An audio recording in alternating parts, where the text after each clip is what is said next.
Good morning, good afternoon, and good evening, and welcome to the Just Keep Swimming podcast. It's your host, your friend, your boy, Mr. Adrian Jackson, and we're back in the studio again with another great episode for you. And you already know who I got with me. It's your boy, the man, the myth, the legend, Mr. Captain Capper, a.k.a. 1-3, a.k.a. Trois, a.k.a. Donovan Jackson, a.k.a. D-Man, a.k.a. Shadow X. Okay, a.k.a. Let's see how far we can go back. I'm looking for some darkness. But, Darky from Pokemon. yeah. I used to run. Pokemon Gold and Silver with that name, Darky, bro. Like, no, he ran a lot more with that. Like that used to upset me. Bro, you're not that dark. Your name shouldn't be darkness, black. Like, you know, I know people way darker than you. You're not that dark. You need to be Carmelli or something, huh? Yeah, you know what I'm saying? Or you need to be like Coco or something, you know? But at the same time, you know, school you was from, Clark is different. Yeah. So I'm sure you stood out as that ultimate black dude. So shoot, especially in the academy, the magnet program, like there was very few of us. Shoot, it was always the Asians, the whites, and then shoot, you even had like I think some more Latinos in there more than black people. So especially in middle school, I could probably think of 3 to 4 people off top that was black in the whole like academy in Hyde Park. No, I love it. Yeah, it was crazy. I love it. So we got another very special guest with us today. You already know he's back again for the 8th time, 10th time. Oh yeah. Yeah, we might as well make you a regular on the show. Yes, sir. I'm here. So bring it to the microphone. We bring back Mr. TzMac, aka Triv, aka Trivion. I didn't know. I thought we were gonna plot some old high school stuff. I didn't know they used to call him back then. T Grizzy or something. Yeah, that's kind of hard though. The Terminator, maybe. Terminator.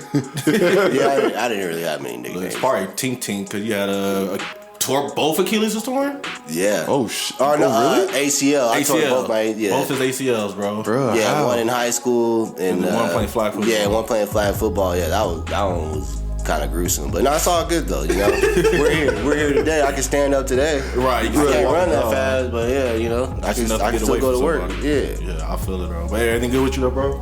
Oh yeah, it's cool. Just chilling. You know, once again, thank you guys for the time and I appreciate you having me here on the show and once again commend you guys for all your efforts and putting out shows on a weekly basis. Like, people don't understand how tough that is, man, to be so consistent. Like, shit happens all the time, bro. Like, dude, work related or family related, you got something else going on, but to be able to put a show out once a week is magnificent to me. And the crazy thing is just it's a habit. It's not even like a second thought usually. Yeah, you got into that rhythm now. You know what I mean? What do they say? 21 days makes a rhythm, or 21 days. Yeah, some people say more, some people say less, but either way, like, yeah, you guys built that rhythm for yourself and keep it going. So right. Yeah. Yes, sir. Much respect. Sir. And look, this is actually episode number 99. Oh, really? I know it may say more, but for those who truly been rocking with us for a while, I didn't count 4 of our episodes because they were just review episodes. Mm-hmm. Very, very, very back at the beginning of when we started, we had some episodes. I was like, I don't think these count as a number episode, so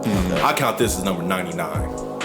So one more and we'll be at 100. It was kind of like last time on Dragon Ball Z. Yeah, that's literally what it was. It was literally just a recap of what we talked about. That's what they call recaps. So it was recaps. So the recaps, I don't count those episodes because they were short. They were literally just telling you what we talked about in the last 3 episodes and saying go back and listen to them. So I didn't count those. Okay. But yeah, man. So I know you actually said you had another download for us. The universe hit you up and smacked you with some new information that you wanted to share with us, bro. So I was just wondering, what you got for me today, bro? Nah, for sure, definitely. We've been talking about it a lot, these last few weeks, whether it was the time or, we brought in heuristics and, just people's biases and, what time means and what it means to us, like, how do you define it, all this. So, I like to kind of take deep dives into abstract, thoughts and ideas and paradigms. But I was at the time I text you I kind of had something else I wanted to talk about, but as the days have kind of gone on, I've been thinking about some more stuff, right? And I kind of want to get into the dark side a little bit. Okay. Put on my like Darth Vader helmet a little bit. Right. So, Look at that. oh yeah. That was not a sound effect. That was me. Look at that.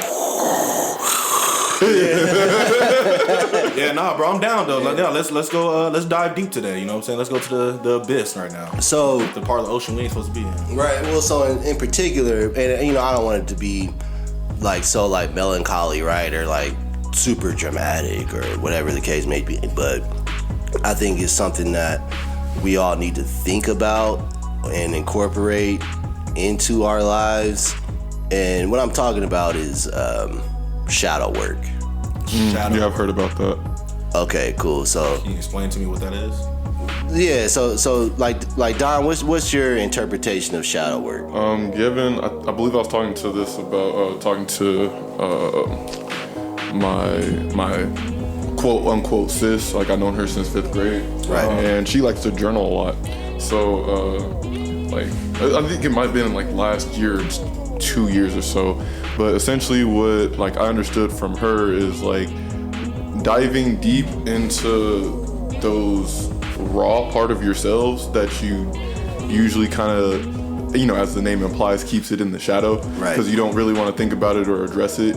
But like these are still feelings and things that are a part of who you are, and for what your experience have led up to this point. Right. So as an example, it's like, let's say you go through a breakup, right? There's, you know, there's a lot of people keep telling you to, all right, so take time for yourself, and then, hey, at the end of the day, you have to move on. Right. And not many people are able, or, you know, not many people Actually move do it. on, but not many people move on while also addressing those, like, deeper emotions or those deeper thoughts that you may or may not have come across. You know, it's like, you know how in the moment you may think about some things, but then, you know, as that, you know, the day and time moves on, like you don't come back to it. You think it's a good question. It's like, yeah, that I don't know what to think about that, but you never come back to it. Right. Shadow work and like those prompts, when you look it up online, will kind of, how do I say, like, ask you those types of questions to get you deeper into like realize parts of yourself that you kind of, again, just leave in the shadow. You don't want to like necessarily bring to the forefront. Like being honest with yourself. Like how did I mess up in this relationship? What type of characteristics do I have that kind of make me a difficult person? Right. Yeah, I want to work on them, but the fact is I still have these parts and I need to address them. So it's Yeah. like that's Right. kind of you diving deep into your shadow self to understand that, to become more homogenous as a whole. Okay. You know? Okay, I see where you're coming from. So it's more so from what you were saying, it's like actually taking that time to sit down with yourself and question yourself, and not just assume it's the world's fault, but actually seeing what a part of this is my fault type deal. Yes, Yeah. but let me also clear it up. It's like taking it, you're not wrong. That's definitely part of it, but taking it into that darker connotation, it's not always like that. Right. Like some of the questions is like, what would you say to your child? Or what would you say to yourself as a child? What did you go through? And how would you be there? What do you want to say to him to make him feel safe? Like you often see it with forgiving like your parents and how they raised you and that sort of thing. It's like, yeah, you wanted them to do this, but sadly, because people and life happens, like that may not ever come. But you're doing that for yourself in the, going back to your childhood example, to like address those things and actually sit and think like, what did I want as a child? Especially since I'm grown now and experience life, I can ask like a better question and see how I would respond into understanding that and like kind of reassuring that self, that self of the past. And then, I don't know, it comes like, it's like it's doing the deep work to lift that weight off your chest. Yeah. Okay. So what up, bro? No, it's good. No, it's exactly what he's talking about for sure. And I think, you know, when we talk about self-improvement, right? Like, so this is just keep swimming, and you want to swim, and you want to get to your destination or your goal, like whatever that goal may be for yourself. Right. Well, a lot of the times we have barriers, right, or things that hold us back, and we're not exactly sure what those things are, but we just, we just kind of try to flow, right? We try to flow through our day-to-day and through our life, and some things may overtake us, right? Like, you could be cool for, let's say, like, you want to stop smoking or something, right? Like, you'll be cool for 2-3 months, and then all of a sudden you just, like, want to smoke a lot, or whatever the case may be. It could be with alcohol, it could be with sex. Right. But so the thing about that, right? When you, like, in that instance of you trying to quit, if you're doing shadow work and you feel that cave in feeling come in, it's like, it's questioning, okay, what is making me do this? Right. And not judging yourself for it, in a sense. Like, coming at it in a crucial conversations type of way, but like being honest and saying your truth with yourself while not hurting the relationship. Okay.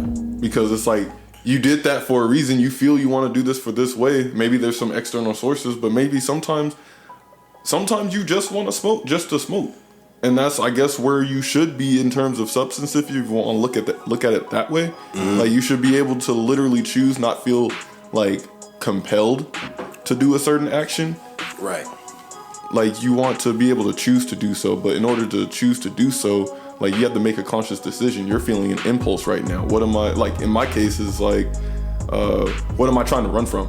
Right. What am I not facing right now? And that could be an external source, or like just the feeling of not addressing some of these questions that you're leaving in the back of your head.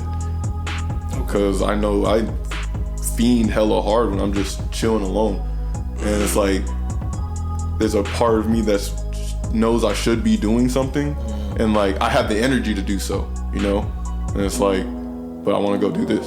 So what's up with that? Am I being honest with myself? Why am I doing that? Why am I feeling the need? Am I trying to run away from just some hurtful feelings that happened to me one day, or like that day in particular? Like, what's holding me back from being in flow for just being in the moment? The shadow work. What are you not accepting about yourself? Because that's always lurking in the back. So that's trying to figure that out. What are the parts of you that you don't like? And accepting them for what they are, and choosing to do what you will, but coming to peace with it. Yeah. Now you're hitting it. You're hitting a lot of the points there. I think, like you said, we got our conscious mind and we got our subconscious mind, right? Our conscious mind is really literal, and you might wake up and you brush your teeth in the morning, and you go to work, you may or may not go to the gym, people may say something to you, and you choose how to consciously respond based on your I guess attention, right? But then I think what happens is sometimes we get judgments, right? Or you have like a predisposed positioning on a certain topic or a certain area, right? So somebody taught you, just to be broad, if somebody taught you about politics, right? Right. You may lean one way or the other, or you may not like a certain candidate. You may not like your president. You may have not liked your last president. You might be a Democrat, Republican, whatever the case may be. Right. There's a certain predisposition, right? But that's an idea, right, or opinion that you hold on to for various reasons. So kind of what Don was saying, there's unconscious or inner reasons or stuff that's in the back of your mind that may make you make certain decisions that you may not like consciously be aware of. Right. And because of those suppressed thoughts and those suppressed ideas, it literally builds up in your unconscious mind, and then at some point it brings itself to the surface, and a lot of the times when you least expect it, you might snap on somebody, or something might happen, even if it's like a financial thing, right? Like you think you're good and you saved up $1,000 or $500, however much it was, and then now your tire goes out in your car, or something happens where you have to like use that savings that you acquired, right. And so that like represents like a threshold or a barrier, right? So it's like, how come I can't get past this barrier? Yeah. And so like Adon was saying, to go inside of yourself and to think about some of these traumas, right, that have literally that you've been suppressing. There's different things that you could have suppressed, and over time, by not dealing with that said suppression or said trauma or emotions, like emotions are crazy, right? Because like there's some emotions that are so large that you can't process it all at one time. So like the mechanism that we are, our conscious mind will try to suppress that, or our ego really is what ego. Yeah, the ego is what's going to suppress certain things that may not be like desirable to you at a particular time. But then as something is being suppressed for so long, it's essentially a seed that germinates in your mind. Right. And it's like a cancer that grows. Yeah. I mean, you could. So like, it's crazy, right? Because like you said, seed, cancer, but it's kind of like the same principle, right? Yeah. In a sense, right? So, like the cancer and the seed becomes a part of you. It's still a part of you, and you have to accept that. Right. But it's like for you to understand in your conscious mind, if we're going off of Triv's language right now, for you to understand your unconscious in your conscious mind, you have to ask that part of yourself and figure out where you stand with it, in a sense. Because it's like, okay, you can, like if you do shadow work, right, you probably are more so just, I don't know, you have a fast reaction time to dealing with like said emotions. Because if like, there's been very few times where if I've like popped, because if I feel the emotions too much, like it's so intense, I'll stop for a second and just think about it. And it's like, give me time for a second. Give me time for a second, because it's like, yeah, I could pop off, but that's not really addressing the issue. And I don't know what the issue is at the moment, because whatever happens was so crazy, I can't process it, all of it at once.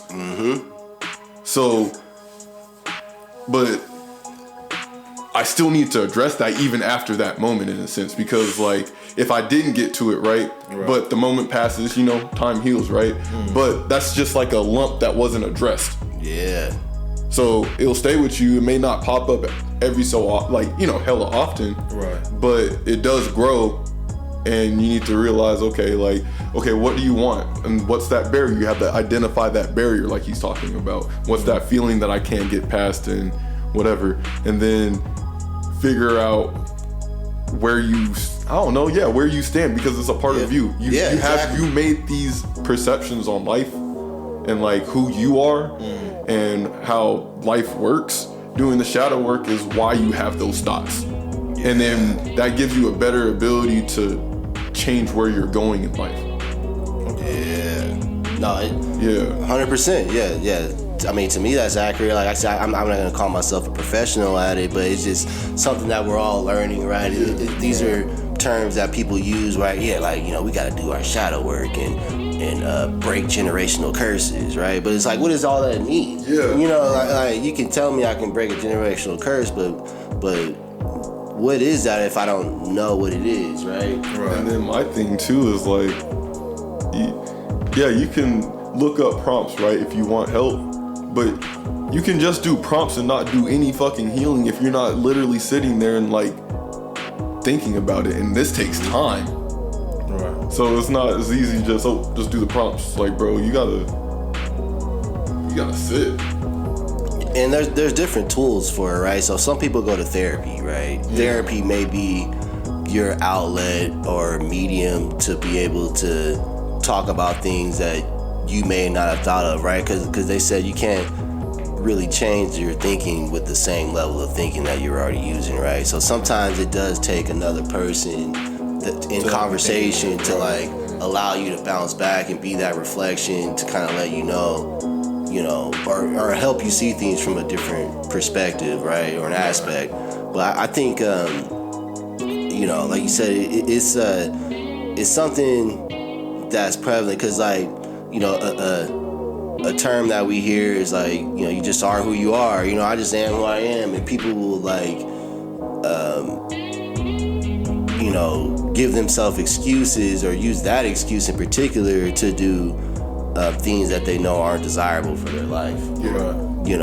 Like if you know that you gotta pay rent, let's say at the end of the month or the beginning of the month, however you do it, and you got a gambling problem, right? So you wanna go gamble and try to double up your money or triple it up and risk like whatever you just made on your paycheck to get to this particular spot, right? Like you're thinking of the possibility of success, right? When really, if you just kept the money that you have, you would pay your rent. That,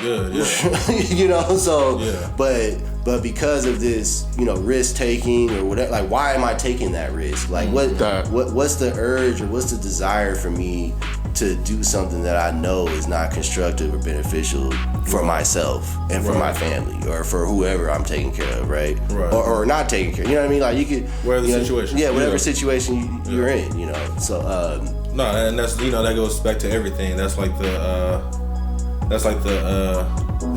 my favorite female saying, all the men I fuck with ain't shit. And it's like, well, all the men you fuck with ain't shit. You know what I'm saying? Like, why you keep fucking with ain't shit men? It's something inside you that keep attracting that for some reason. Because it's like, I know you. Isn't that bad? Like, I mean, you may or may not notice it. But like... It's a stopwatch. Just squeezing this. Alright.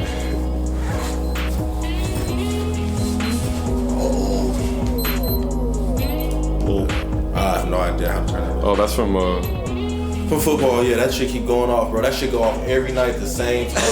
I've been trying to turn it off. I've been trying to change the time, do something like that. At least go off at 7 a.m. when I wake up. Right. Something. No, I cannot fix that thing, bro. I say fuck it. Like, you see now, it's not affecting me no more. Yeah. Like, second went off, I usually just go right through that bitch. You barely react. I don't even hear it. I don't even hear it no more. Like, I'm low-key programmed. But every time it goes off, though, it makes me think about that experiment of... y'all heard the experiment where they program you to, they program the dog's mouth to...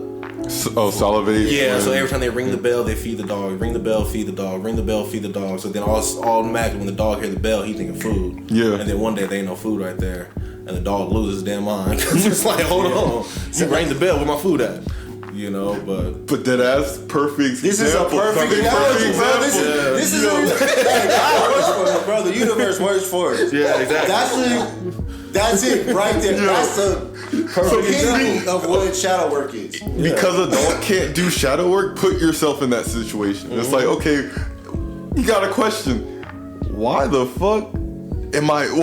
This surge of emotions, right? Why am I feeling this way? Am I just gonna let it pop off because it's like, yo, where the fuck's my food? You rang the bell and you've been doing this for 3 years. It's like, bro, what's going on? What's going on?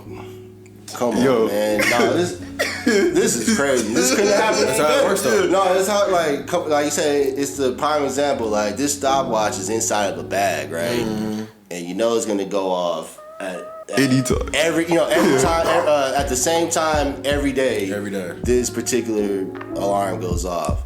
And you can like choose to ignore it, but the alarm's gonna keep going off until you address it, right? Yeah. So you can, say, all right, well, I'm gonna wait till the battery dies or whatever it is. That shouldn't be solar power, whatever. It's like something may be happening where that battery is, it has an indefinite amount of time that it's gonna be. It's the unknown. Yeah. You never know. So you might as well say it's gonna last forever. Yeah. Yeah. Exactly. But then it's like, okay, then you gotta ask, why am I just gonna wait for that when I can do another option or have this other option? Why am I choosing this? Does it bother me that much? If it does, then like, why? Right. Why does it bother me? If it doesn't, then it's like, okay, then are you just lazy? No, it just doesn't bother me like that. Okay, then I guess you're just chill with it like this, no problem for you, right? So it's not gonna hold any leech on you, but you have to figure that out about yourself. You probably didn't know that you have a high threshold of tolerance. Yeah. So then, because you know that now, you can have a little bit more confidence in you knowing that you're a patient person. And if you are noticing that you're not, then let's address why. Right. That's deep. That is like, it's just, I don't know, like, it's called shadow work, but in my head, it's just like a fractal of thoughts. It's just, I mean, I get what Yeah. you're saying, because this whole time, as we're thinking of it, I've been thinking of, one of my main questions is why is it even called shadow work? Because it sounds like, quote unquote personal growth in my eyes, or shit, what we've been doing this whole time with this show, all the stuff we do with the journaling and stuff, so But why are you putting that connotation? What connotation are you putting on shadow work? I'm just curious on the name of why shadow work, and I'm trying to understand why is it called shadow work. That's what I'm understanding. In comparison to self-development, or well, no, not in comparison or just to in general? self-development, just in general, Okay. why the name shadow work, because it sounds like it makes it mysterious, you know what I'm saying? Or I'm doing shadow work, so I'm better than you because I'm doing shadow work. That's what it sounds like to me. Well, Compared to all this other personal growth, the idea of, because that's what I'm saying, like all the Napoleon Hill and stuff, if you read his books, they talk about you need to understand the core of why you're doing things, you know what I'm saying? Like, I got something for you. So it's basically, so when you think of your shadow, right? right. Your like the light reflects off of us, and your shadow gets projected right onto whatever medium. But the actual light that shines on you is your like personal persona. Like this is who I want people to see that I am, right? So this is what's in the light, Right. But then you still have aspects of yourself In the shadows. in the shadows. Yeah, and that's what I was thinking. Yeah, exactly. So no, but and that's funny. That's why I kind of started it as like we're going to go to the dark side, right? Because it's really on the same spectrum, right? It's kind of the same things more or less. So it's like how do you define, like you said, personal growth and development or self-help, whatever you want to call it. Whatever you want to call it. Right. Compared to shadow work, and I think where that comes in is when you talk about personal development and like you said, the Think and Grow Rich, right? The law of attraction, all these things. It talks about incorporating excitement or passion into your life. Find what you're passionate about, or find this. Whatever that spark is for you. Right. I'm reading a book. The Power of Broke, right, by Damon John, and he talks about that within his book. Like, these people have had, trials and tribulations and circumstances and some traumas, more or less, but it doesn't necessarily address the trauma. It kind of just talks about the success from that.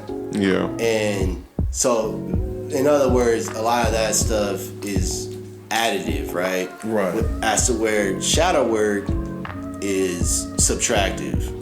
Addressing that subtractive.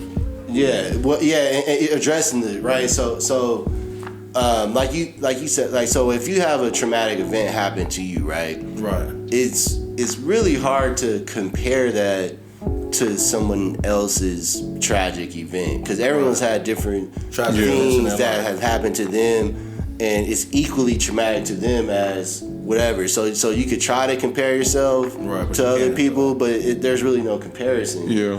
So, like Don was saying, once you actually address the situations that kind of give you those barriers, or give you those thoughts or whatever it is, you ask why. You can ask yourself why 2 or 3 times just to get down to the root of it. You have to like do something with it, right? So really what it becomes is more of like a revelation. Yeah. Right? So you're like revealing to yourself who you are, or even like who you were in the past, right? And with that like revelation, you accept it. You accept it. And that acceptance gives you the ability to move on. Yeah. Because when you start accepting things and giving a different, I guess, perspective to the same situation, that's kind of like where your knowingness comes in, right? Right.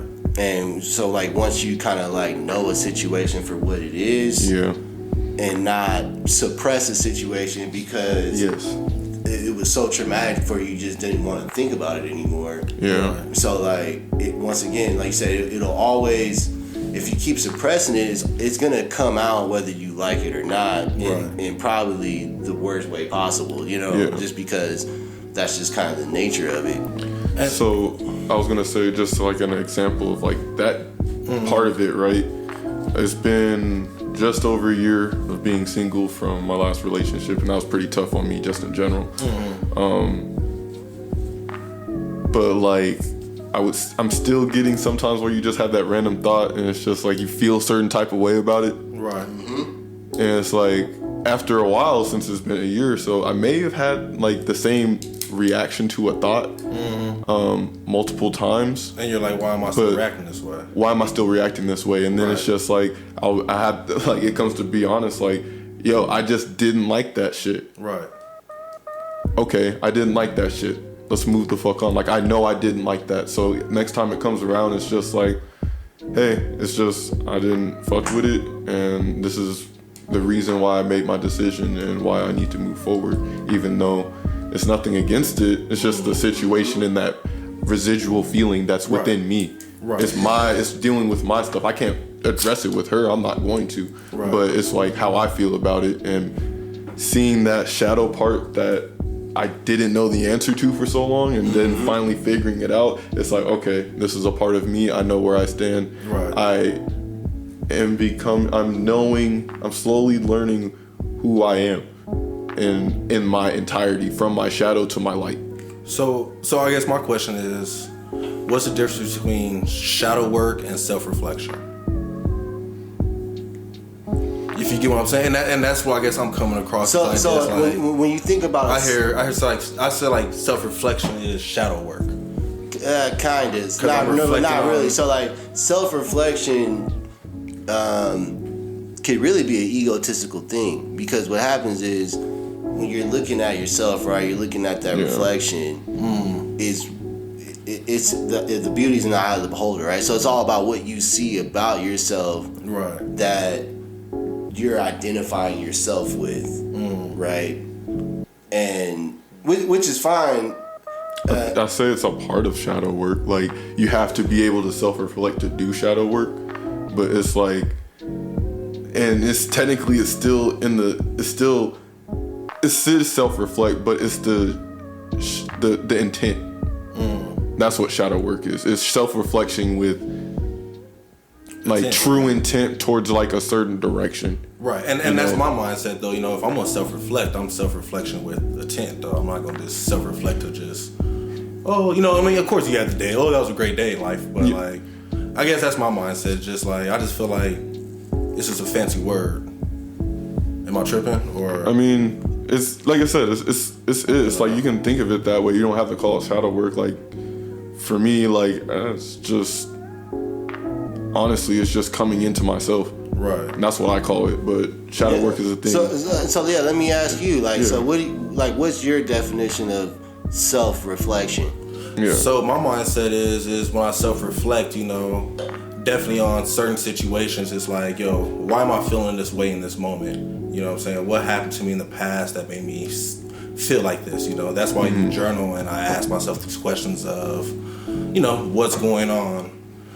Not only the day that I had, did I do everything correct today? Did I come off wrong today? Did this person, I felt like I made this person feel this way. Why did I do that? Stuff like that. You know what I'm saying? Like, going over, like, like just reflecting on what's going on with me. So are you applying that, like, in the future, And like, what does that tell you about yourself? Are you still doing the same patterns? Are you not doing still the same patterns?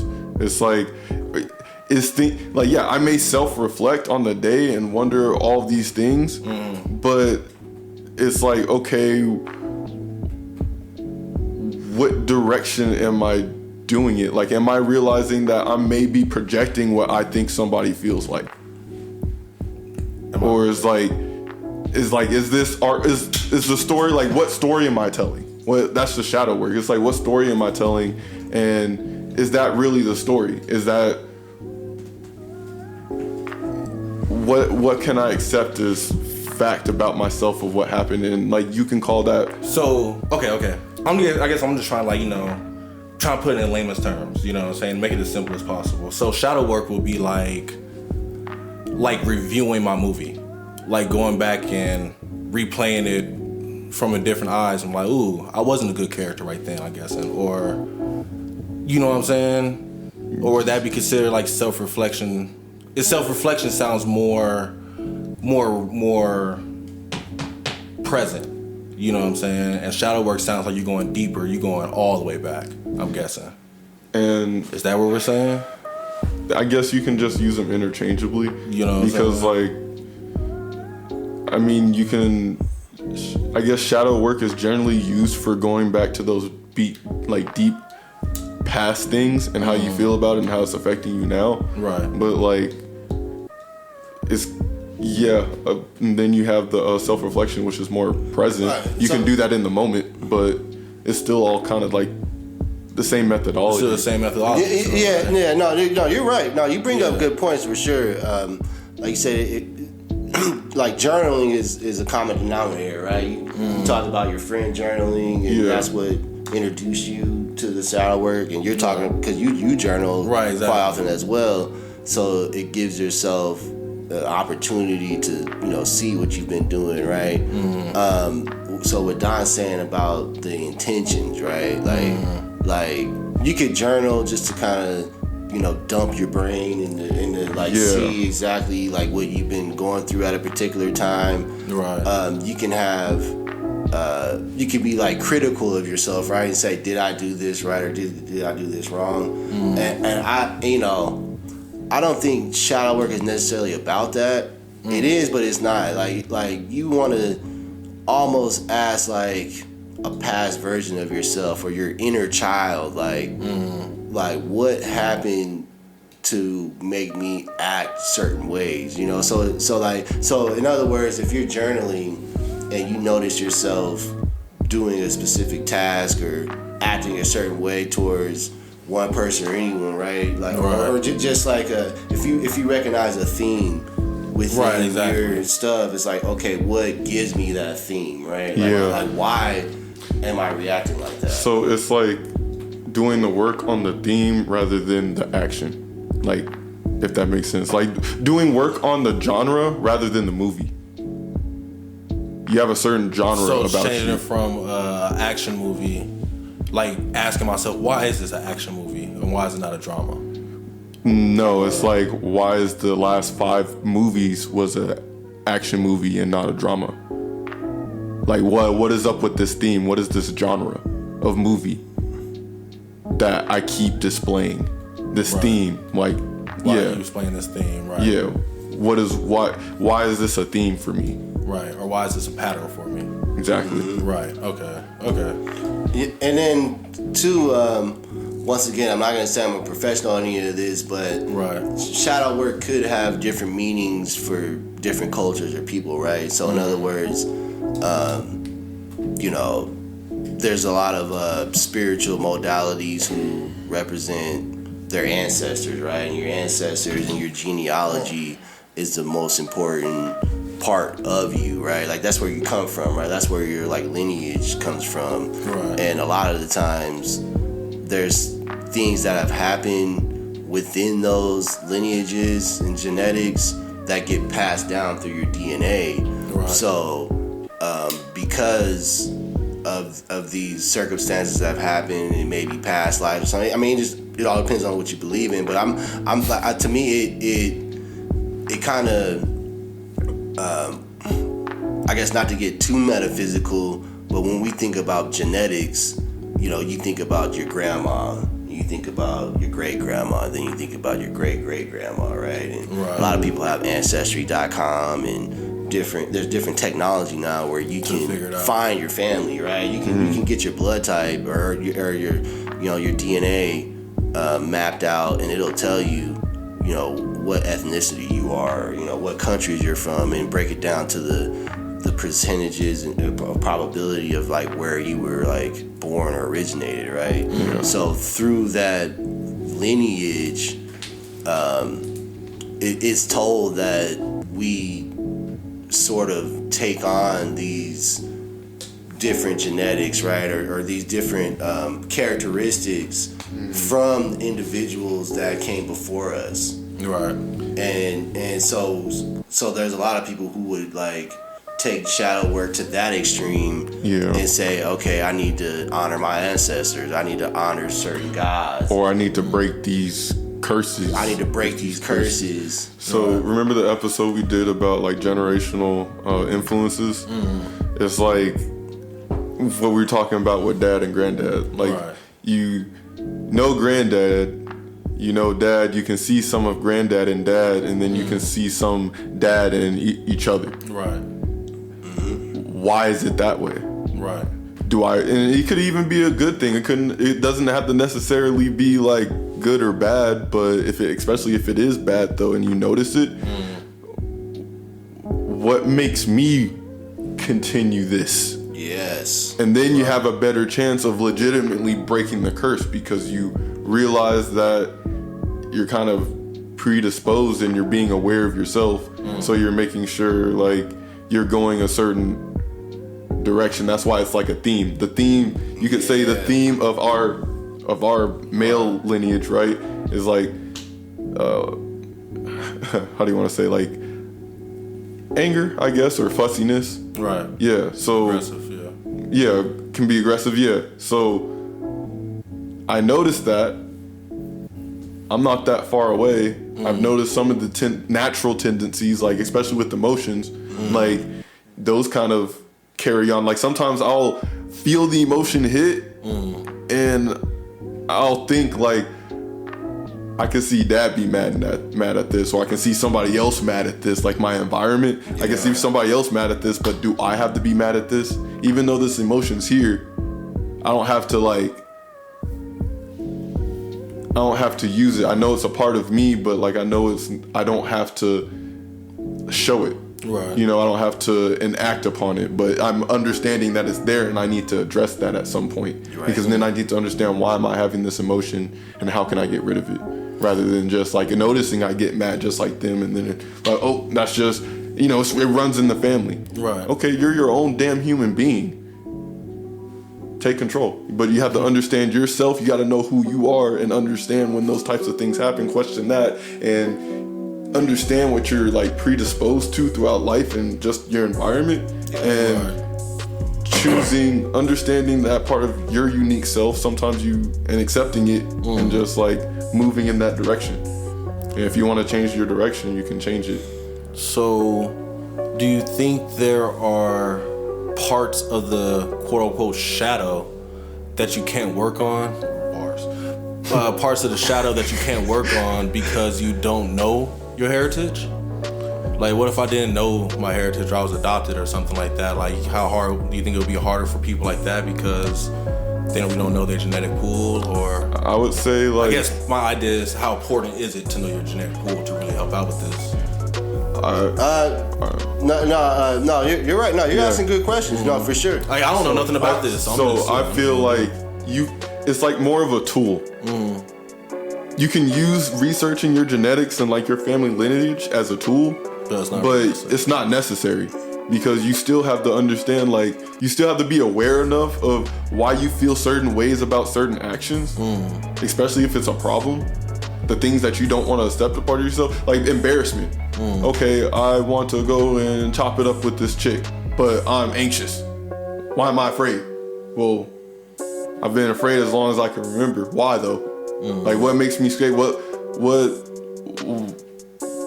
why do I feel this way, and why do I feel the need that I have to feel this way? So then it's like, if it's not rational and lining up with what you want to do, then do something about it. And okay, then I might find out as I'm doing something about it, like, I narrowed down on what makes me so anxious. I'm kind of afraid of rejection. Did I get rejected? Yeah, but why? Like, did I get rejected a lot? Like, honestly, I haven't, to be honest, speaking for me, right? I haven't tried that much. So my pool of shots is not that much, but how do I know I'm gonna get rejected, or what made me feel this way in the beginning? Right. Yeah. No, you're absolutely right. That makes sense. No, these are the facts. Like you said, and if you... I'm sorry, my bad. Go ahead. I just thought of the perfect thing. You can't see in the shadow, but once you see in the shadow, you can do anything you want. You know what's there. That's what you're saying. Yeah.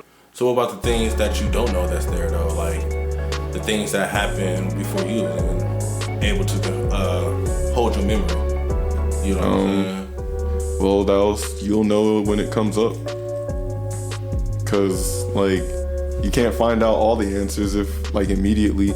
You'll just recognize something as you walk through life, and it's not even, sometimes you may have chilled your generational trauma and your curse.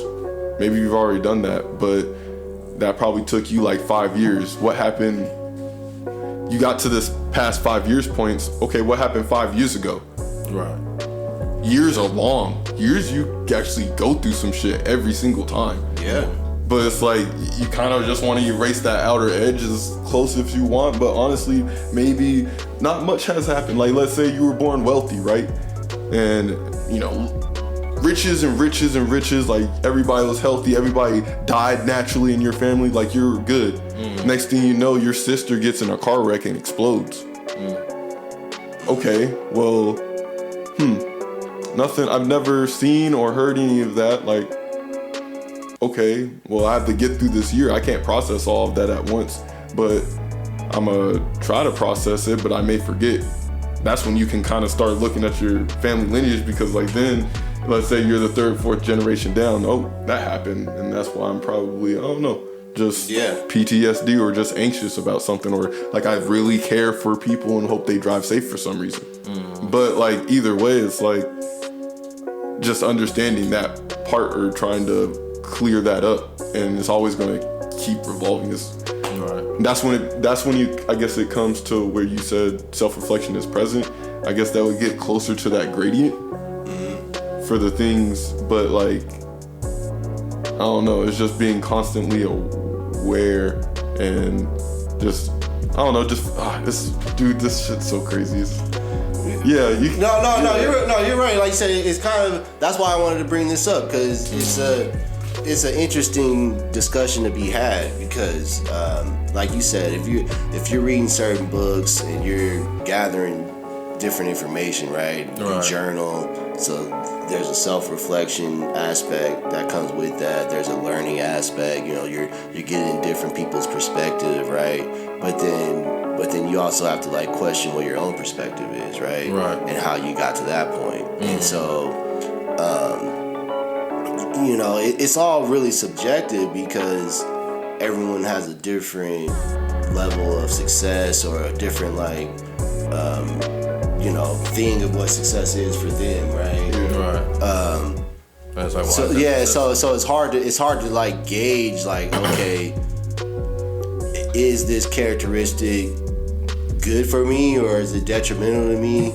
Like I said before, like if it's something that you accept that you do, are you accepting it for a certain reason? Are you, like you said, are you just being lazy? Like why are you accepting certain circumstances? Or, you know, I think like to be more specific, like if you're trying to reach a certain goal, right? You got your eye on a prize or a goal. Like to me, the savings is a good example of that, right? Like you want to save, let's say $10,000 in a year, but year after year after year, you fail to reach that 10,000 mark. Like you might reach 5,000, something happens. You might reach 8,000, something happens. You might only reach 1,000, and then you keep spending your money, whatever it is. So I think it all is kind of eccentric or based to like what goals are, right? Or what goals you have. Like if you don't have any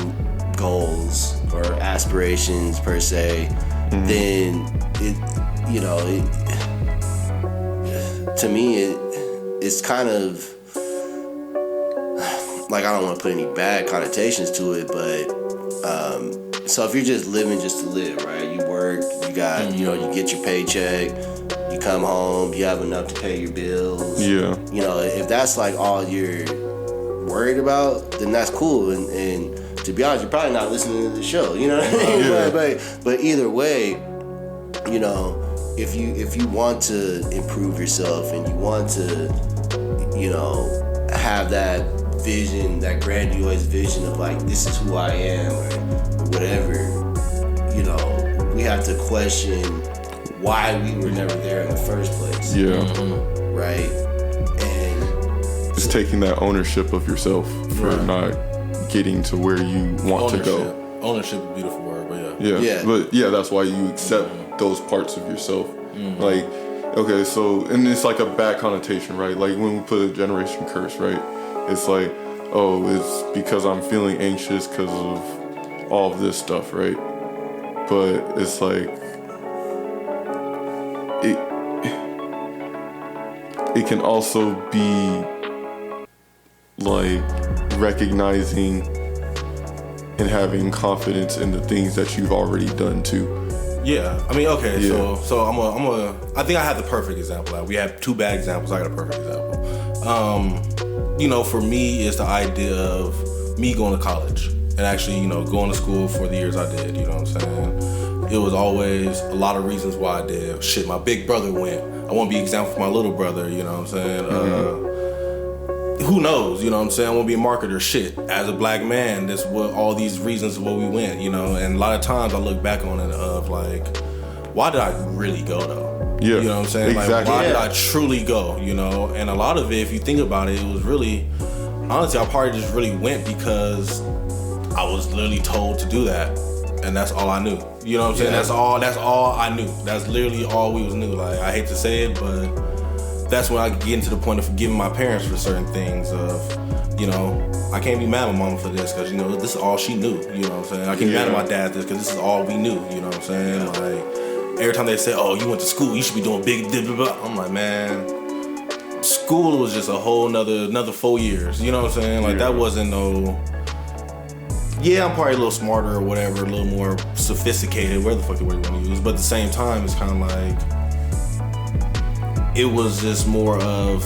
It was an experience I needed to go through, of course. The universe made sure I went through it for a reason.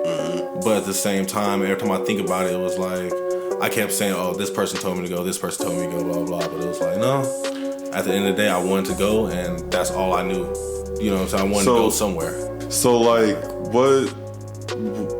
You didn't have to make the choice, right? You didn't have to make the choice to go to college. So what made you not choose the other choice to just not go to college? Honestly, it was get away. You know what I'm saying? I mean, shit. From what? Life. Or shit, Vegas. What you mean? Family. I was 18, bro. I was trying to get gone. So it was 100%. Might as well. Yeah, I can't go to, I was applying for school. I was trying to go to Miami, go to Wooty. So at the end of the day, I still have it in my heart of like, it's 18, graduate high school, I gotta get up out the house. You know what I'm saying? Definitely shit, Triv did it. You know what I'm saying? So my mind said, my big bro did it, so shit, I really gotta go. But to what? It didn't even matter. It was just get out, low key. That's why Reno was my last resort. Reno was 100% last resort. But what's the compulsion of just getting out? Like, some people just chill, like with their family, or they go to work like Doug. Like, right. What's compelling you to go out? Like, yeah, you can see all these places, but like, honestly, I think too, it was not just be out, but it was just that different factor. You know what I'm saying? And everybody doing this. You know what I'm saying? Everybody's not doing this. You know what I'm saying? A lot of people from my school is not about to do this. People ain't doing this. This makes me unique now.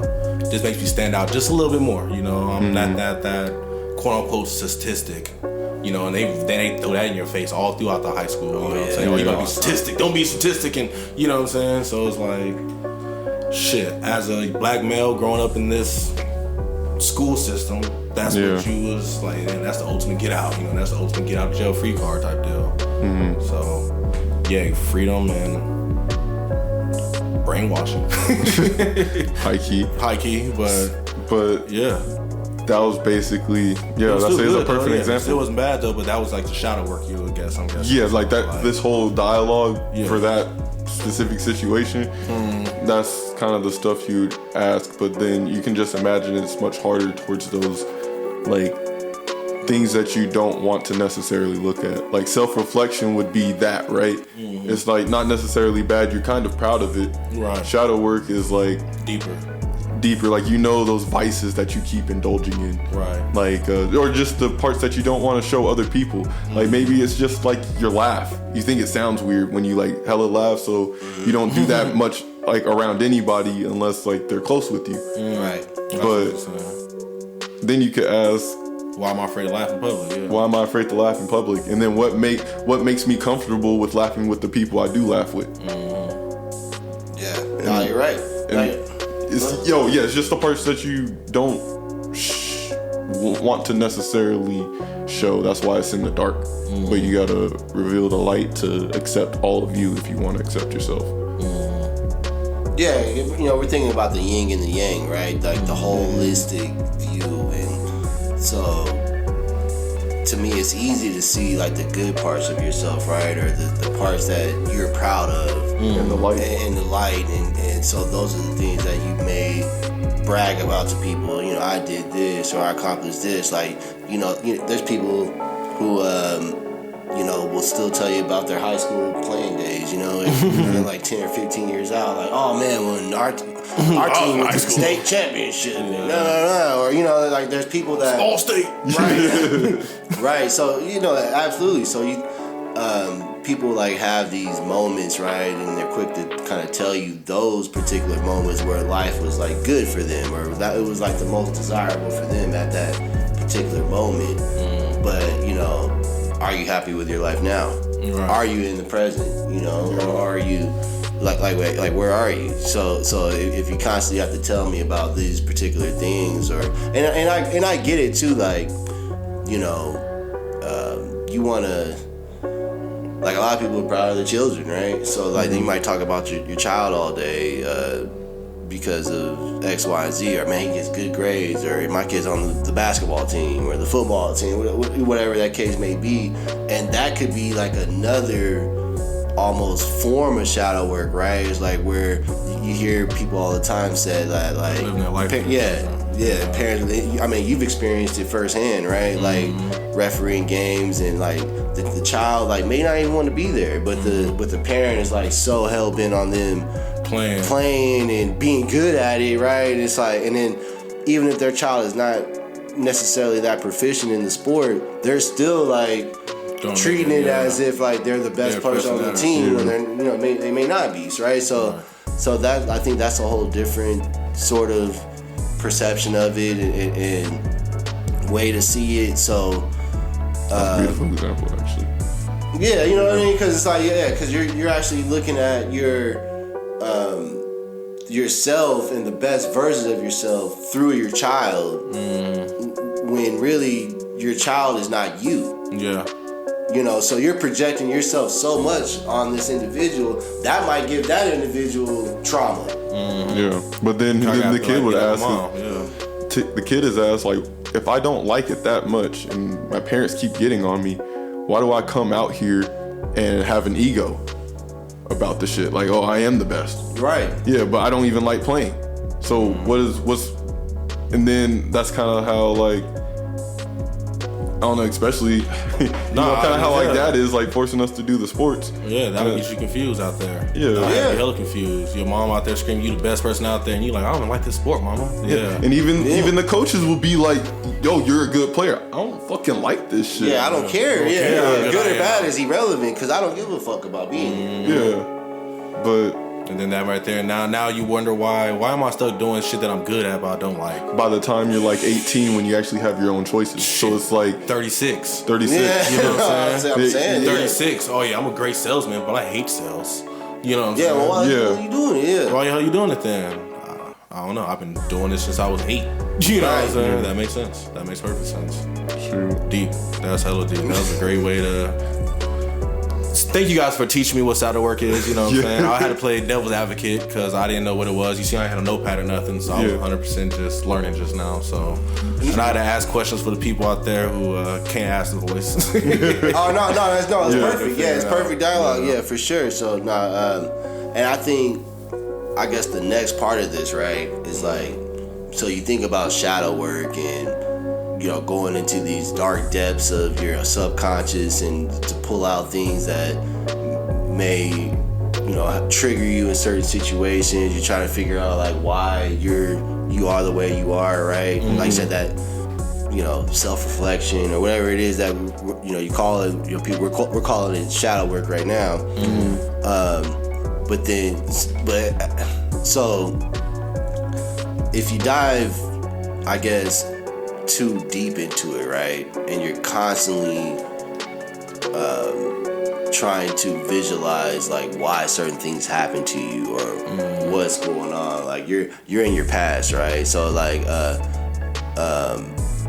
you know, there's a saying I'm thinking of, like, whatever resists persists, right? Mm-hmm. So what happens is that's where like the blame game starts to come into play, right? Mm-hmm. Like you're saying earlier, like once you had that revelation that you know your parents were young, or certain things happen to certain individuals that make them who they are. Some things happen to me that makes me who I am, right? Like that to me is a certain revelation. But if you constantly put your attention on things that have happened to you, right? Mm-hmm. Then to me it kind of invites your conscious and subconscious to work together to manifest those undesirable things. Yeah. You know, so you know, if you're constantly talking about not having a father, or like you said, guys ain't shit, or girls ain't shit, or so naturally, if you accept something, are you gonna keep talking about it?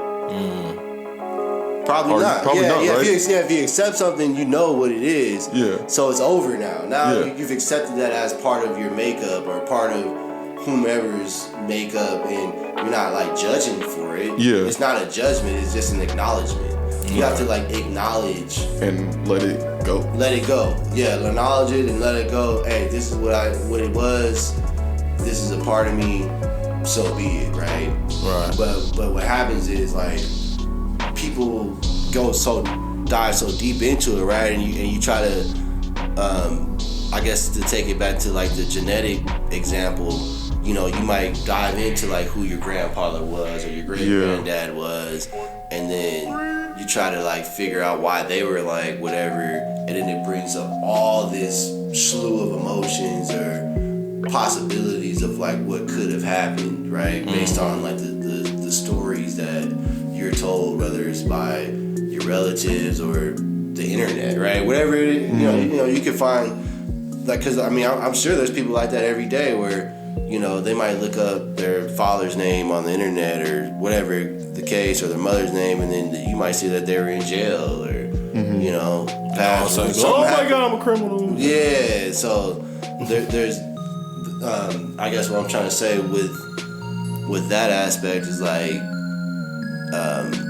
it's easy to dwell on the past and dwell on different mistakes and things that have happened, and that just ultimately makes you repeat the same things that are undesirable to you. Nah, you know. My fault. Go ahead. Because just like I think what he just kind of brought up kind of just tells the difference between shadow work and like self-reflection. Because you can self-reflect but not come to a conclusion of acceptance. Shadow work is that acceptance part of the self-reflection. Right. because then you let it go. But if you keep self-reflecting on this one thing and staying stuck in it, like, yeah, you acknowledge it, but you're not doing anything to let it go or do something about it, then you stay dwelling in the past.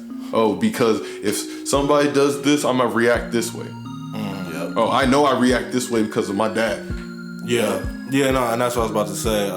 You know, and when it comes to self-reflection, my mindset is, like you say, it matters how strong you're willing to do it. You know what I'm saying? A lot of people just do the subsurface, you know, and that's what it is. Like, I already dive deep when I self-reflect, so that's just like me personally. But it's kind of like you let your shadow become things that you identify as. Like you said, you identify as every man I get ain't shit, so all men ain't shit. You know what I'm saying? And then that's like what you attract. Or like you said, my dad was like that. If they go like this, I'm gonna go off, and you identify with the negative shadow that you don't need to identify with. That's kind of what it is. Kinda. But I think what happens though is, like, you know, we're using the term conscious and unconscious, right? Like, you could be saying something and not even be like consciously aware of what you're saying. Right, exactly. Because you're just identifying it naturally. You know, so like you said, they don't talk to me this way, if this happens, I'm gonna go off. You know, and you might not realize you're saying that. Because you always say that. You know what I'm saying? Yeah. Because you identify with this mindset of, in my shadow, this is how we act in our family. We go off like this. You know what I'm saying? So like, that's what I'm saying. Like, you identify with what you shouldn't be identifying with, low key. That's where it's like I feel like you're putting a negative connotation on the word shadow, and it's not necessarily just that black and white. It's just noticing that stuff in the background, because your shadow's always behind you. Right. Just noticing that background stuff, and it's not necessarily bad. It could be just like how you speak. Right. And that's what I was saying. Yeah, your background, your shadow, your background, right? That's what I'm saying. Your shadow. So it was okay. So but it's like, why are you not identifying with some of the things? Because like, you don't realize it. Okay, yes, in terms of like the negative side of the shadow, but then it's also like, why are you judging yourself for talking fast? That's who you are. You talk more fluently when you speak at your regular pace. Right. You know, it's like, but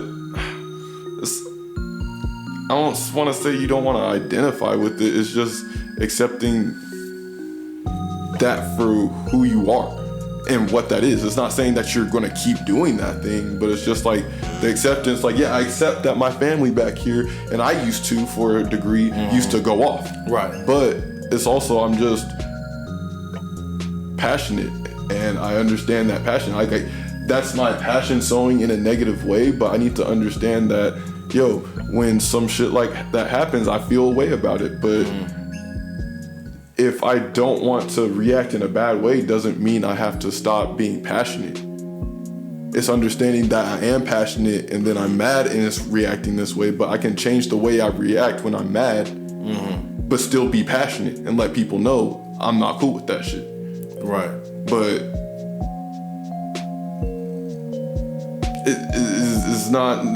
but you still want to identify with that passion because you're recognizing that's who you are. That's why it's like, that's why I don't like when you say you don't want to identify with it. That's who you are.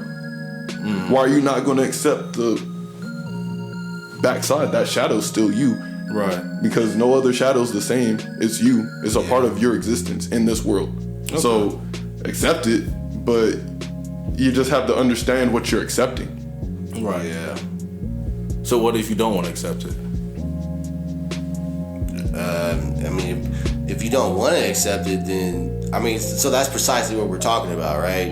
Like, so when you're digging into your shadow, like, it's kind of there whether you like it or not, right? Yeah. So, you know, scientifically and statistically, like, if you let these problems fester, if you don't do anything about said stimuli or whatever it is, then, you know, that equation is gonna happen regardless, right? And so, you know, I think this is like sort of like the rules that we're kind of beginning to ponder upon, right? Like so if you think of our lives in the terms of like an algorithm, right? I mean, we hear that term all the time now because of social media and Google and all these different things. But if you think about what an algorithm is, right, it's just it's a set of numbers or an equation, you know. So it's a number set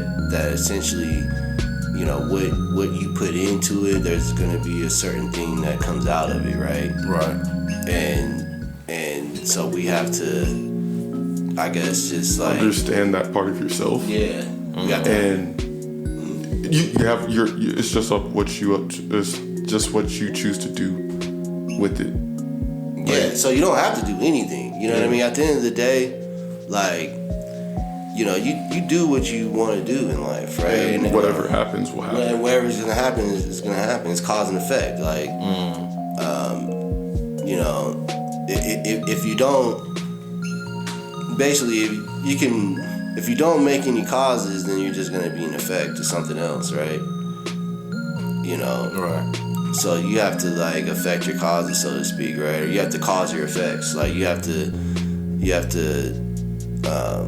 understand that like what you've put in is like what you've gotten back out, and sometimes like you may not have put it in directly, Right. but there's still going to be an outcome regardless. So if you can kind of filter and see what things have come into play, and like once again why a certain situation or things happen, and take a deep look at yourself, and you know, I mean, it's kind of like you're saying, it's self-reflection in sort of a deeper light, but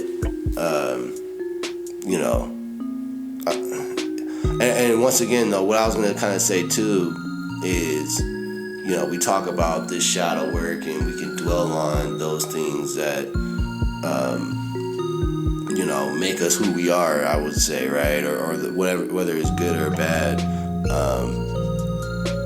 You know, what's the kind of the difference between shadow work going into the past and then like future work, let's call it, or imagination, right?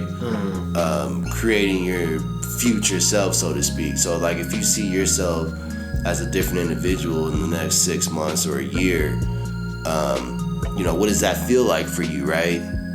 And how do you hold on to that feeling and do something with that goal or that idea that you have about yourself, while kind of dealing with your past and doing quote unquote shadow work versus like being in the present moment. It's like the balance between it, I guess. Yeah, exactly. Yeah, so that's really what I'm speaking on, right? It's like you know, so it's a wave, right? It's like a sine wave. You know, it goes up, it goes down. It has a certain amplitude. It has a frequency. You know, it has different components to it. But you know, if we're just speaking on a sine wave, right? Let's say the uppermost part of the wave is like your highest form of self-improvement, right? Like you just read the new book that just taught you how to make $1 million in 6 months. Right. So that's like the highest form of information and like your highest idea about yourself. But then on the lower end of that spectrum, you've had like the worst possible thing that can actually happen to you, right? And how that affects your life, right? Because you know, for us, it could like this could be like a part of our nature, right? Is to like have these conversations, right? You know, this is the 99th podcast, so you've done this for a while, and with the journaling and the certain things, like you said, the terminology could be different, but you're essentially doing the same thing, right? But what is it to sort of like have that baseline between the two where you're not, I ain't gonna say you're not, but it's like you accept the highs of your highs and you also accept the lows of your lows, right? Yeah. Does that, in a sense, create an equilibrium, or should you not worry about any of it and just focus on the present at all times? You know, like I don't know. I guess I'm just posing the question. Like, what would you guys feel like a good balance is between focusing on your highest joys, but then also accepting your lowest blows, we'll call it, or your highest form of trauma, let's call it. I guess for me, I don't know, just the way I've been doing it thus far, and I feel like it's just a balance of both, is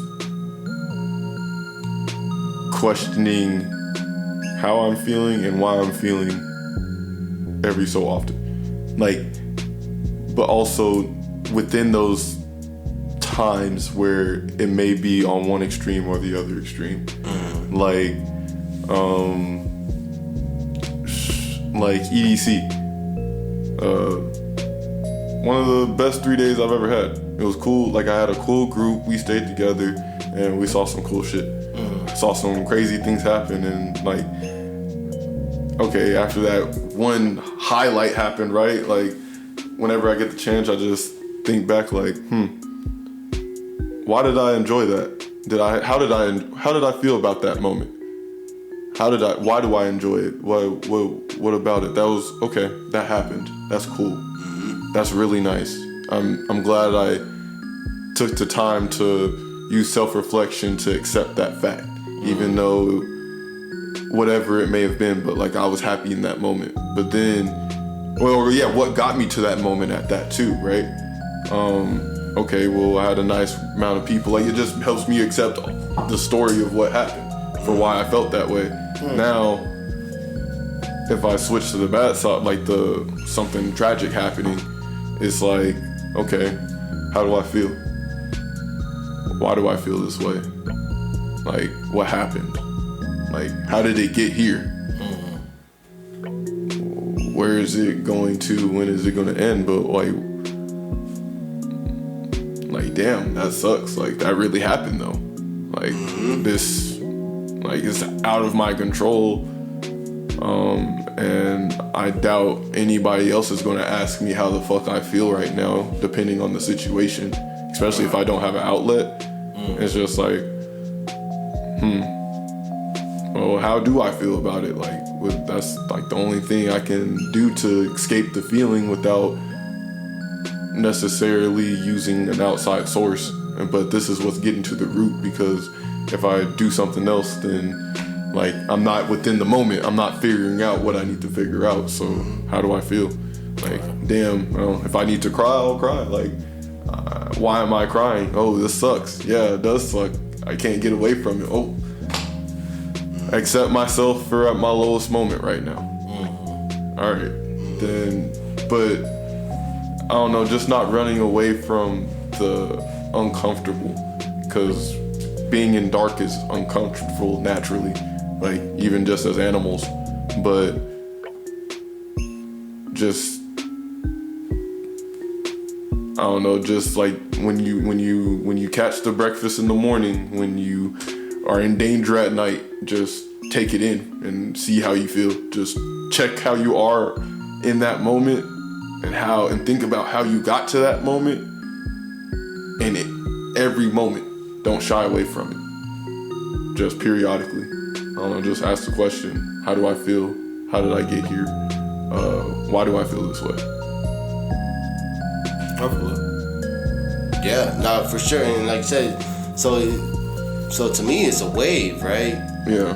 So, like I said, once again, so it's a wave. It's a waveform. Like, if anyone that's recorded or ever did music and seen the sine wave, or the way the waves sort of generate themselves, like I said, you have the highs and the lows, but then you have that baseline in the middle, right? And you got lower frequencies and you got higher frequencies, right? Like, when you're at a lower frequency, your highs can be way up there, and like imagine some dope shit's happened to you, but then your lows are like crazy low too, like, people will die or something happen, but then, I guess the higher you go in frequency, like, all of that is kind of happening, but because it's so high of a frequency, especially like within the frequency that we live on, there could be a perception that, you know, you're actually floating above the individuals, right? Or you're on a different wavelength that people may or not be able to perceive in an instance, right? And we're not like, once again, this ain't keeping up with the Joneses, right? Or keeping up with the Kardashians or whatever they call it nowadays, right? Where like we're not necessarily trying to be like anybody else. The only knowledge that we have is what's been shown to us, right? Mm-hmm. So, you know, if you grew up never watching TV or never knowing who a Kardashian was or never knowing, like, you know, what it is to like be rich or successful or whatever, right? Like, is that something that you would even want? Right. You know? So it's kind of a weird thing because, like you said, because we're predisposed to different things growing up or different stimuli or different happenings, right? Different situations, experiences, because everyone has a different experiences. Everyone has a different lens that they view things on. Right. So, you know, it's hard to say what was like good and what was bad, right? So like, and for me, it's not really my place to judge anyone, including myself, on why something happened or why a person is the way. So in other words, if I'm walking through my daily life and, you know, I see an individual or a group of individuals or something happening and I'm like absolutely joyful about that or absolutely disgusted about it, it's like, why, right? You question your intention and your emotion. So like, you know, if I'm, let's say, you know, we're in Vegas, right? So you go on Main Street or downtown Vegas or something, right? You might see homeless individuals on the ground or just laying on the floor. They might have tent, whatever it may be. I can like look at those individuals and be like, oh my God, that's nasty, or have some negative connotation like, oh, they got mental illness, or you know, or why are they on the street, or you know, it stinks. Whatever the case may be, right? You have like your judgments, and knowing that like every person that's on that corner has had a different experience, right? That led them there.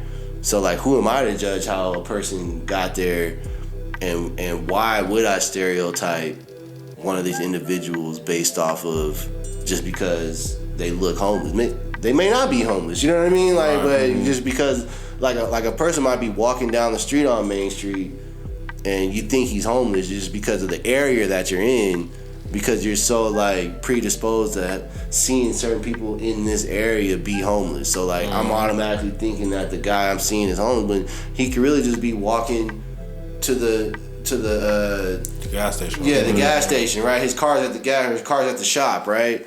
He could be walking to his car. He could have a Ferrari or something, right, like that, right? Mm-hmm. But you're judging the guy because, you know, his shoes might be only $60 or $70, or you know, he might have a decent shirt on, or you know, it might be holes in, or whatever it is, right?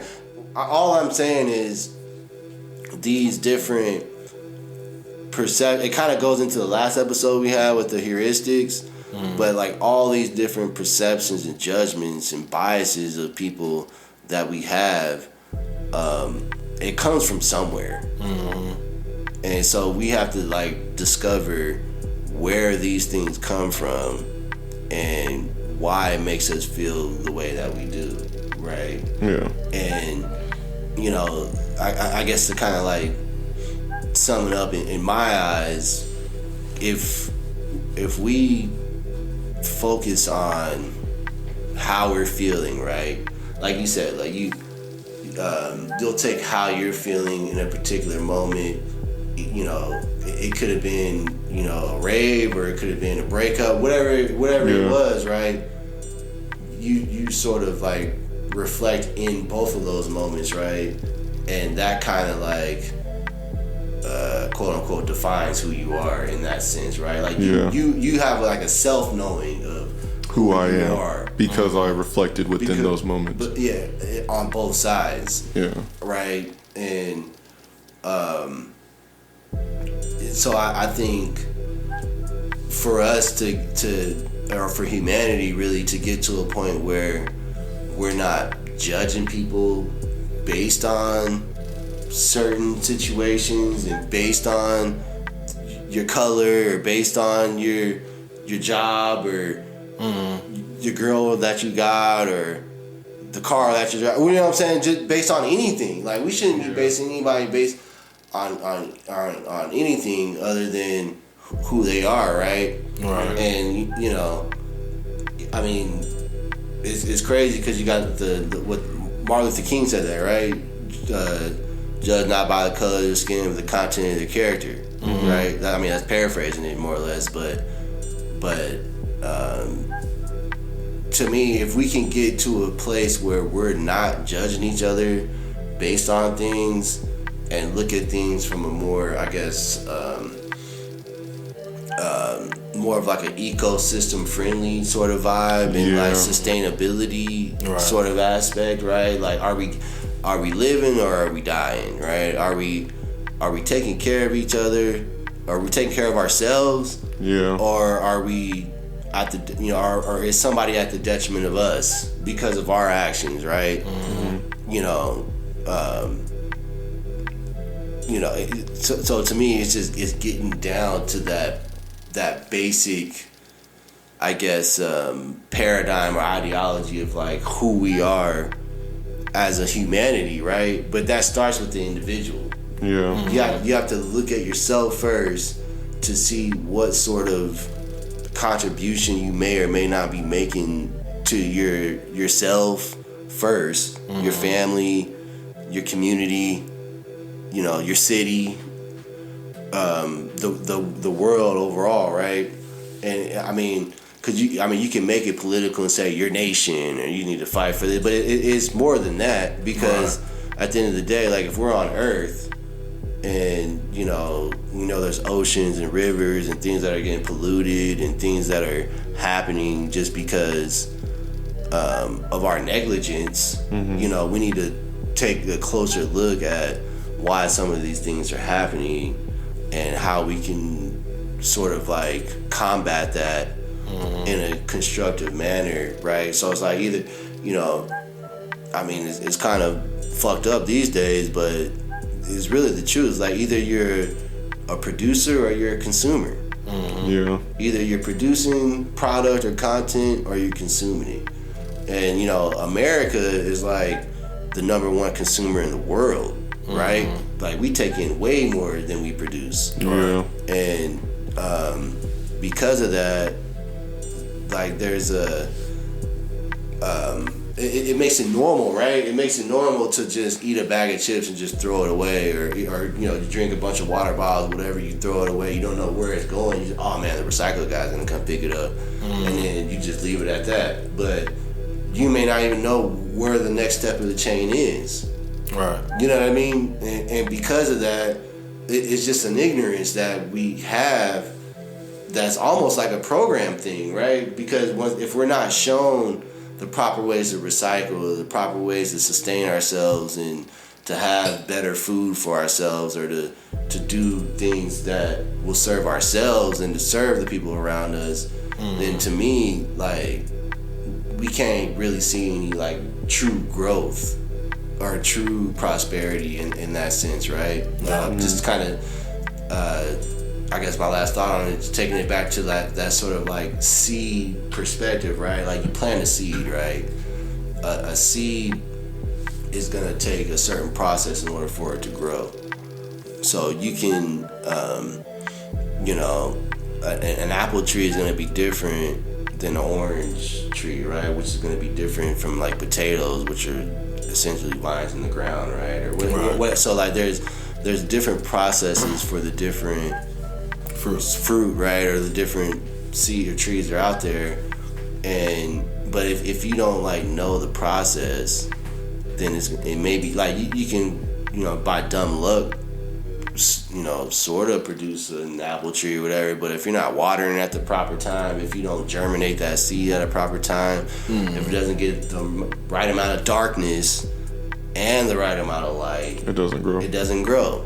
It takes both. It takes the darkness and the light. You know what I mean? So anybody in botany or garden know that. Like there's, with the whole photosynthesis process and all that. Once again, I'm not a botanist, but this is just like, you can look this shit up. We're in the information age, This is YouTube, YouTube era, and people are putting out information all day long. So if you want to know about something, you can know about it. But am I being too lazy to know about something? Am I blinded to whatever truths that I think are true that really aren't? Right. So I think, like I said, just to sum it all up, like when you think about the shadow work, you have to think about contributions to yourself, and then contributions to your family and to humanity. Like are you really contributing for yourself and being sustainable, right? And if you aren't, then you have to wonder why, right? Or figure out why. Ask yourself why. Figure out where you want to go at the same time. Yeah, exactly. So you have to create a goal, right? Create a goal. Feel good about that particular goal or whatever it is.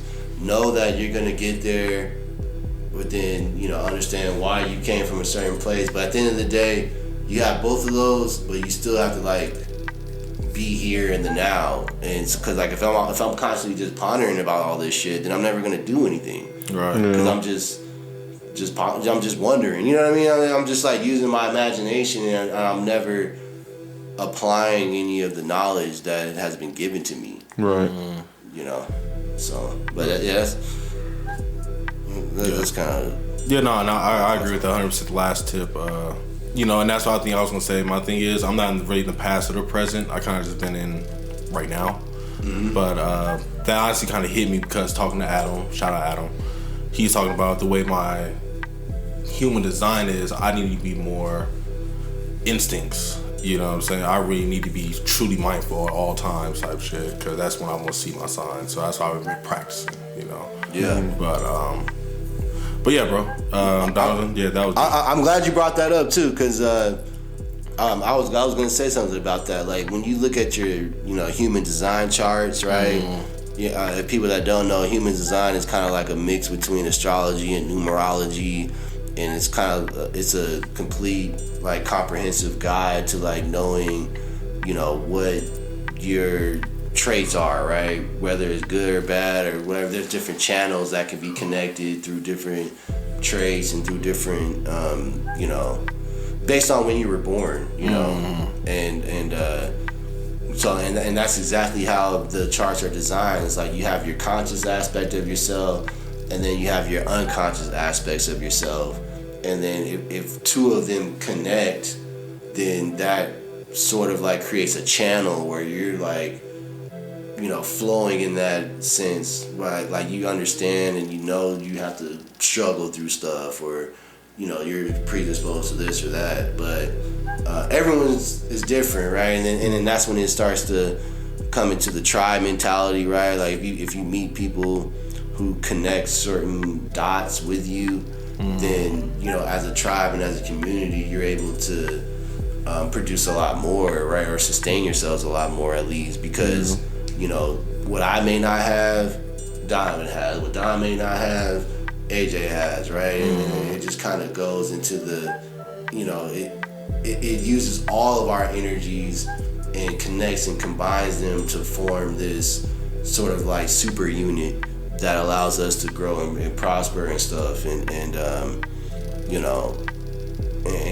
What do they say? 2 heads are better than 1, 4 heads are better than 2, so on and so on and so forth. So, as long as you're, getting these small communities or these different communities together to analyze your questions or your decision making, then you can really optimize your life and manifest whatever you desire. I feel it. What's that, like 2 hours? 94 minutes. Yeah, hour and a half. Hour and a half. Okay, that ain't too bad. Yeah. Okay, bad. Any closing thoughts, Donovan?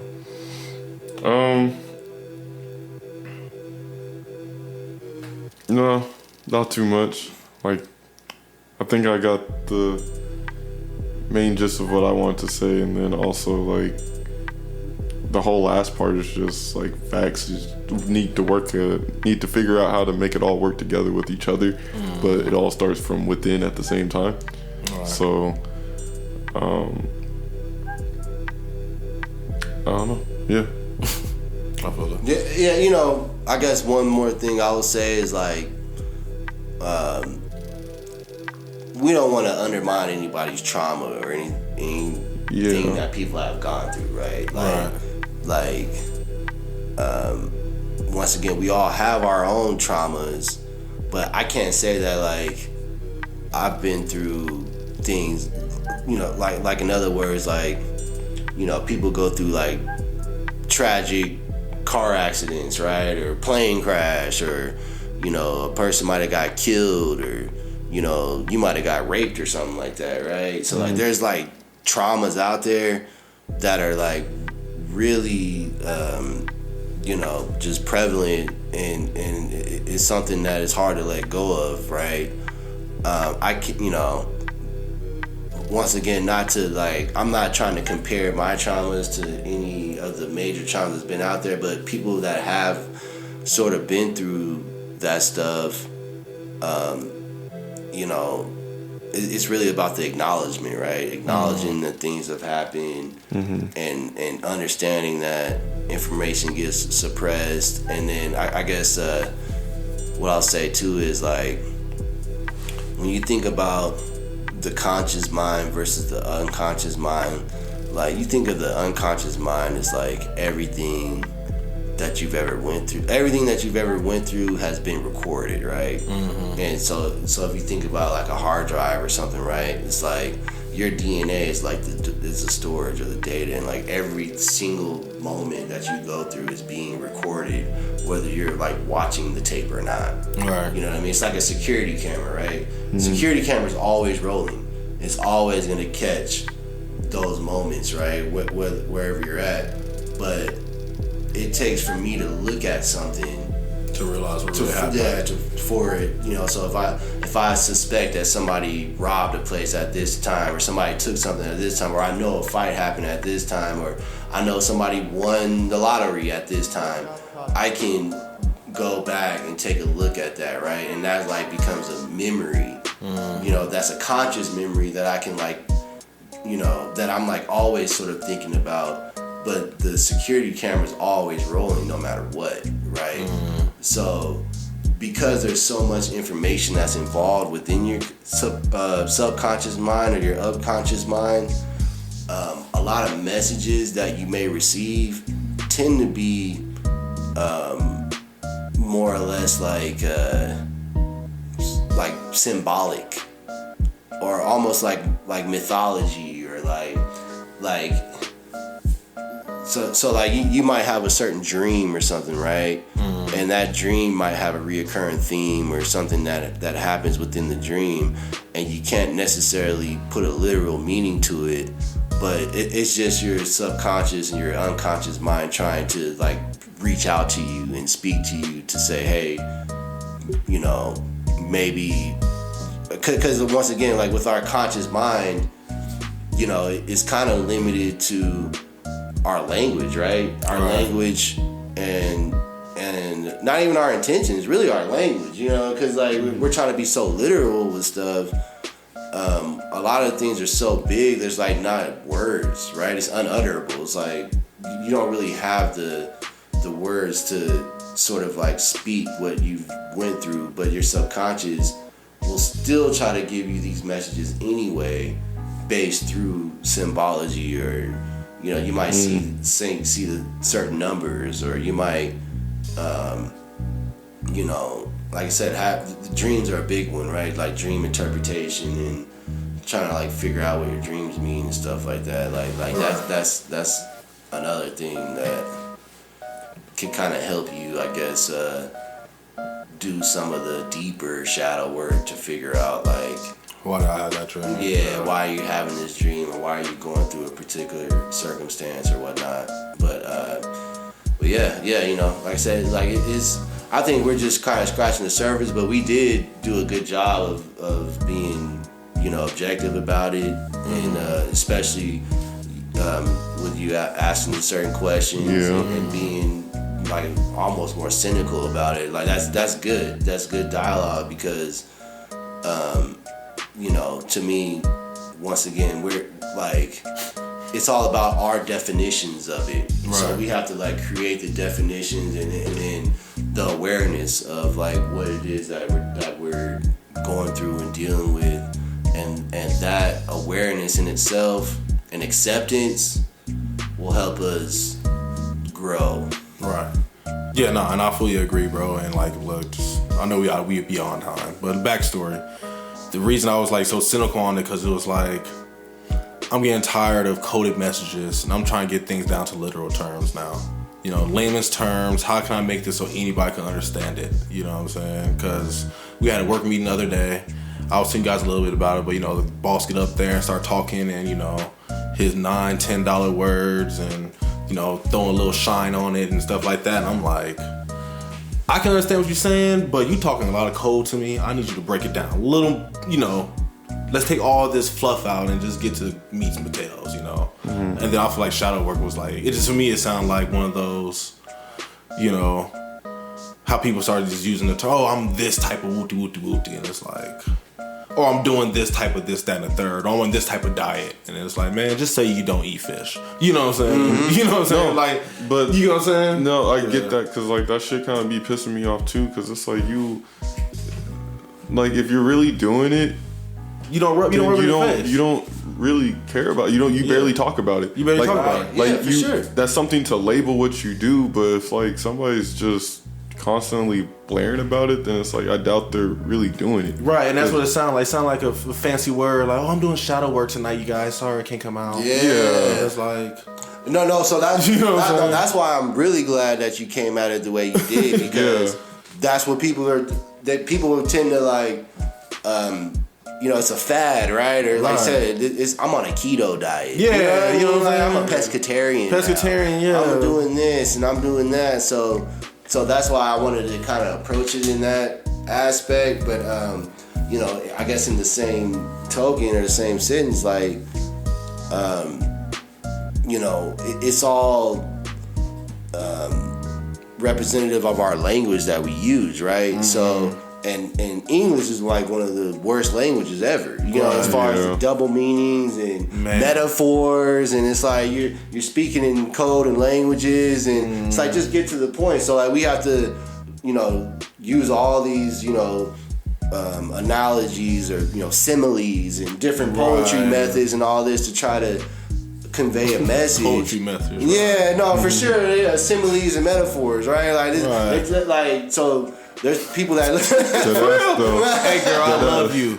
You just love me? No, I love you till the moon sets on the stars rising up. You know what I'm saying? Every time I look in your eyes and see the galaxies staring back at me. And like I have to get like, I feel it. Yeah, come on, man. So that's like that's encoded within the etymology of our language. Yeah. So when you start to break it down, it's like, like what the fuck do you really mean? Like, okay, you like fired or not? Yeah, right. Yeah, no, seriously, right? Use concise language. Use something that, you know, like you said, will actually tell that story. So by you, like I said, having that approach and trying to explain it actually makes it a little bit more real. You know, to me, you know, it makes it make more sense. Yeah, it makes it make way more sense.